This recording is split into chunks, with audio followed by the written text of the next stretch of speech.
ठीक है, तो आज हम पढ़ेंगे पाइथागोरस थ्योरम। पाइथागोरस थ्योरम पढ़ेंगे आज हम, तो हेडिंग लगा लेते हैं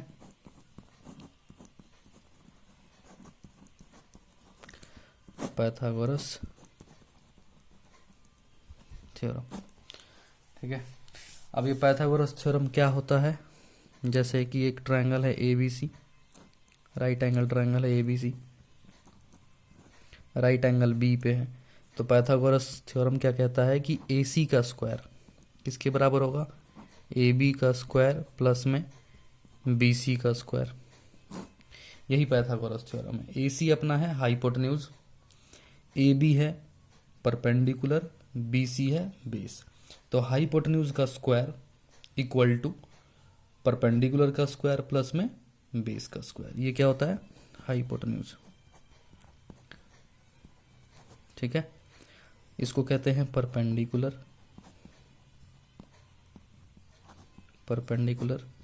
इसको कहते हैं बेस। ठीक है, अब इसका प्रूफ करेंगे कि ये आया कैसे ये थ्योरम। तो सबसे पहले हम क्या करेंगे, गिवन लिखेंगे। ये सीबीएसई बोर्ड क्लास 10th के बच्चों के लिए है पैटर्न, कैसे आपको पहले गिवन लिखना है। तो गिवन लिखेंगे आप, triangle A B C is a right angle triangle, right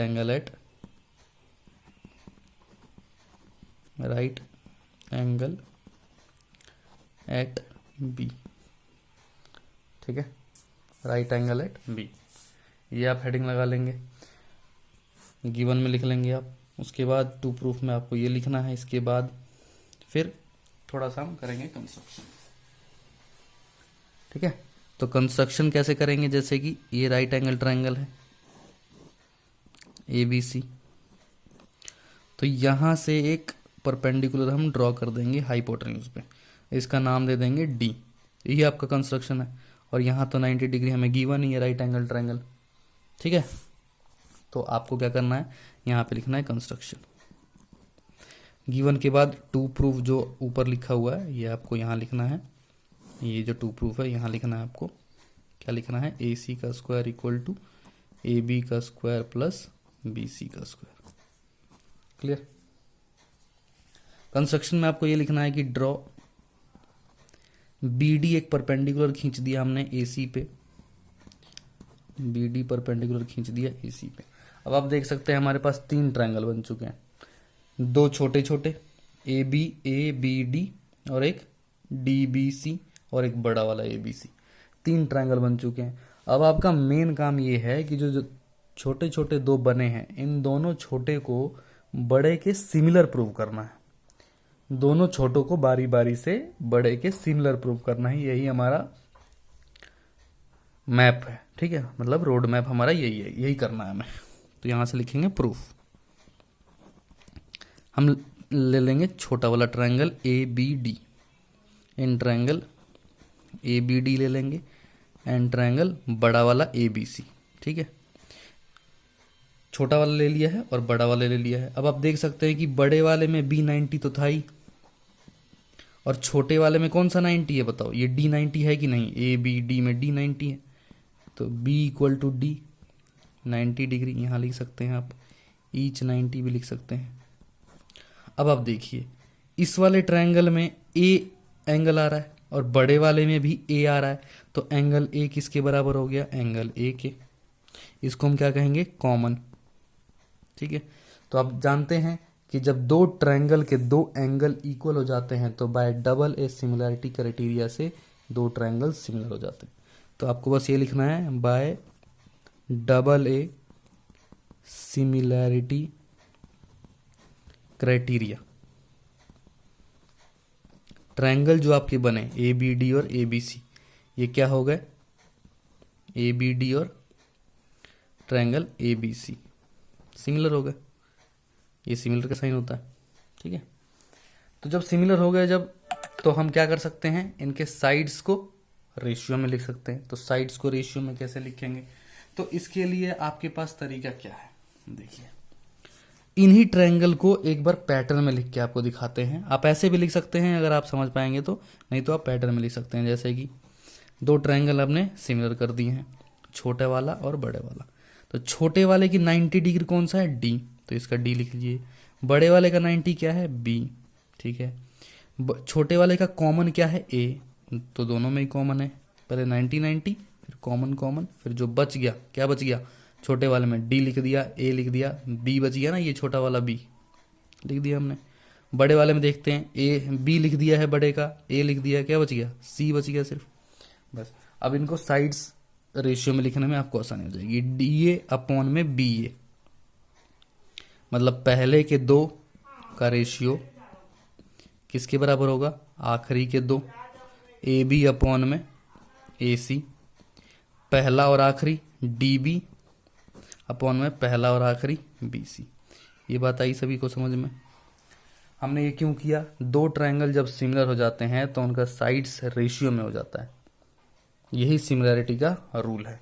तो जब दो साइड्स आपके रेशियो में हो गए, तीनों साइड्स हो चुके हैं दो ट्रायंगल सिमिलर होने की वजह से, तो आपको देखिए यहाँ पे जो हमें प्रूव करना था, ए सी, ये देख सकते हैं, A C square equal to A B square plus में बी सी स्क्वायर।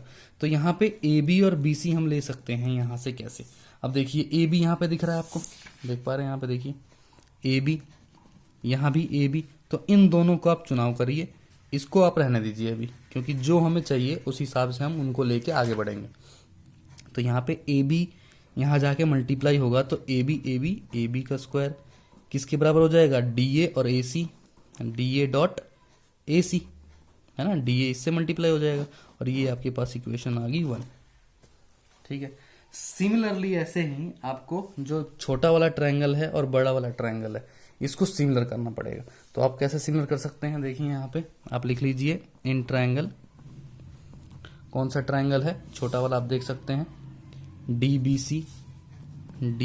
सी ले लीजिए, एन ट्रायंगल बड़ा वाला, ठीक है, ठीक है। तो डी बी सी, अब सेम आप देख सकते हैं कि इसमें 90 कौन सा है, देखिए फिगर में आप देखिए जरा, ये वाला 90 है कि नहीं, ये 90 है, बड़े वाले में ये 90 है, इसमें सी है और बड़े वाले में भी सी है। सेम जैसे ऊपर करा वैसे ही आप कर सकते हैं, दोनों में एक एक 90 है और एक एक कॉमन है।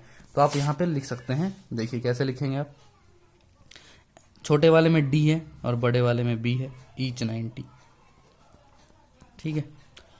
छोटे वाले में सी और बड़े वाले में सी कॉमन, तो सेम तरीका जो हमने ऊपर लगाया, bye double A similarity criteria, ठीक है। Bye double A similarity criteria से क्या हो गया, हमारा दोनों ट्रायंगल हो गए सिमिलर। तो इनको सिमिलर अब लिखेंगे कैसे, अब ये देखिए यहाँ पे लिख देते हैं, यहाँ पे तो ट्रायंगल, अब देखिए कौन सा, अब देखिए इनको भी पैटर्न में आप लिख सकते हैं। पैटर्न में लिखने से होगा क्या कि साइड से रेशियो में लिखने में आसानी रहेगी। तो इसका 90 कौन सा है, तो इसका 90 डी है, एक सिमिलर दूसरा ट्रायंगल है, इसका 90 क्या है, बी। इसका कॉमन क्या है, इसका कॉमन है सी, इसका कॉमन क्या है, इसका भी सी, इसका बच गया क्या, डी सी तो लिख दिया हमने, बी बच गया, इसका बी सी लिख दिया तो ए बच गया, बस। सेम अब साइड्स रेशियो में आप इजीली लिख सकते हैं, पहले दो, आखिरी के दो और आखिरी के दो, ठीक है।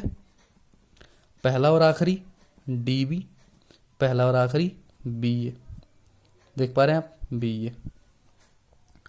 तो अब देखिए, अब जैसे हमने जो टू प्रूफ में था कि ए बी का स्क्वायर तो मिल चुका था यहाँ से, जो इक्वेशन फर्स्ट आई, बी सी का स्क्वायर यहाँ से मिल जाएगा। देखिए कैसे, बी सी दिख रहा है आपको यहाँ पे, बी सी दिख रहा है यहाँ पे, तो इन दोनों का चुनाव करेंगे हम और ये मल्टीप्लाई हो जाएगा उधर, तो ये बी सी का स्क्वायर हो जाएगा और ये जो डी सी है ये सी ए से मल्टीप्लाई हो जाएगा। समझ पा रहे हैं आप। तो यहाँ से एक इक्वेशन मिल गई है दूसरी। बस हमने अब तक क्या करा है, एक तो परपेंडिकुलर ड्रॉ किया है बाय कंस्ट्रक्शन से, राइट एंगल ट्रायंगल जो एबीसी हमें गिवन था, दो छोटे छोटे जो ट्रायंगल बने बड़े के सिमिलर कर दिया है और साइड्स रेशियो में ले लिया है। बस आपको करना कुछ नहीं है, जो ये फर्स्ट और सेकंड इक्वेशन बना है इनको ऐड कर देना है। अब ऐड कैसे होगा, आरएचएस आरएचएस से, एलएचएस एलएचएस से। तो कैसे करेंगे ऐड, जरा इधर देखिए, यहाँ पे लिखेंगे आप एडिंग 1 and 2, ठीक है, यहाँ पे 1 and 2 लिख देंगे आप। तो 1 क्या है देखिए, RHS में क्या है ए बी का स्क्वायर, और इधर RHS में क्या है बी सी का स्क्वायर। तो यहाँ पे हम लिख देंगे ए बी का स्क्वायर प्लस बी सी का स्क्वायर। क्लियर। अब देखिए इधर LHS में क्या है, इधर LHS में क्या है, इनको भी ऐड होगा। तो ये DA डॉट क्या है AC है, ये किससे ऐड होगा DC डॉट AC से। AC कह दीजिए SC ये कह दीजिए, एक ही बात है। ठीक है AC, तो AC AC दोनों में है, कॉमन ले सकते हैं हम। यहाँ बच गया DA प्लस DC बच गया, ये किसके बराबर आ जाएगा AB स्क्वायर प्लस में BC का स्क्वायर। अब जरा फिगर में देखिए आप, ये जो DA है यहाँ पे देख पा रहे हैं, DA एंड DC, इनको जोड़ के क्या मिल रहा है फिगर में देखिए, DA एंड DC, AC मिल रहा है पूरा, DA एंड DC पूरा AC हो गया। तो AC लिख देंगे हम यहाँ पे, तो AC एक आ गया और एक AC पहले से था। अब क्या हो गया ये AC का स्क्वायर, बस हो गया AC square equal to AB का स्क्वायर प्लस में BC का स्क्वायर। यही पाइथागोरस थ्योरम। ठीक है, थैंक यू वेरी मच।